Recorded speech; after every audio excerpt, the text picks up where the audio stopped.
সাগৰ সংগমত কটনা সাঁতুৰি ক্লান্ত নোহোৱা হে অক্লান্ত যোদ্ধা। তুমি পৰি ৰৈছিলা সেইদিনা হাস্পাতালৰ বিচনাত, তথাপি উৰা মাৰিছিল তোমাৰ মন সংস্কৃতিৰ পথাৰলৈ। সেইদিনা ভূপেন্দা, তোমাৰ কণ্ঠৰ পৰা ভাহি অহা নাছিল সেই চিনাকি অথচ ব্যতিক্ৰমী কণ্ঠ।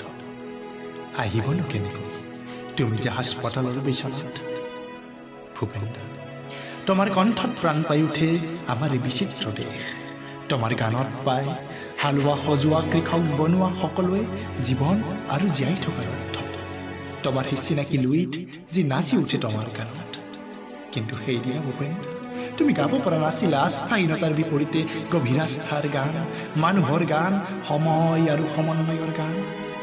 অৱশ্যে আগৰ দৰেই বাজি আছিল তোমাৰ সেই চিনাকি অথচ ব্যতিক্ৰমী বাণীবদ্ধ কণ্ঠ। ভূপেন্দা, তোমাৰ গানেৰে সজাইছিলা তুমি মিলন সেইটো।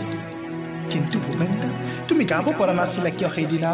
ক্লান্ত হৈ গৈছিলা নেকি মানুহৰ গান গাই গাই যাযাবৰী জীৱন কটাই? তুমিতো নহয় লক্ষ্যবিহীন যাযাবৰ। কিয় ভাগৰি পৰিবা তুমি? কিয় ভাগৰি পৰিবা তুমি? নাই নাই, তুমি ক্লান্ত হোৱা নাই। তোমাৰ সৃষ্টিৰ মাজতে অক্লান্ত তুমি।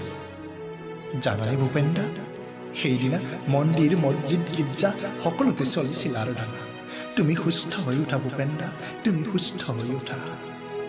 ব্ৰহ্মাৰ পুত্ৰ ব্ৰহ্মপুত্ৰীয়েও কৰিছিল প্ৰাৰ্থনা।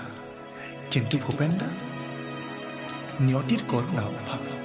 তুমি গলাগৈ বিচ্ছেদৰ নদী সাঁতুৰি, এৰি গলা চিনাকি লুইত চিনাকি মানুহ, এই সেউজীয়া দেশ। সেইদিনা জানাই ভূপেন্দা, দেশ জুৰি বৈ আহিছিল শকৰ বন্যা। আৰু তোমাৰ সেই চিনাকি লুইত বেজাৰ তেওঁ চুকিছিল, জন্মেলি তৰাইও টুকিছিল চকু। তুমি ক'ত আছা ভূপেন্দা?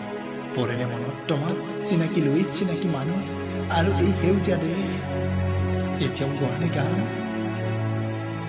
ভূপেন্দা, তুমি য'তেই নাথাকা কিয় শান্তিৰে থাকা, তুমি শান্তিৰে থাকা।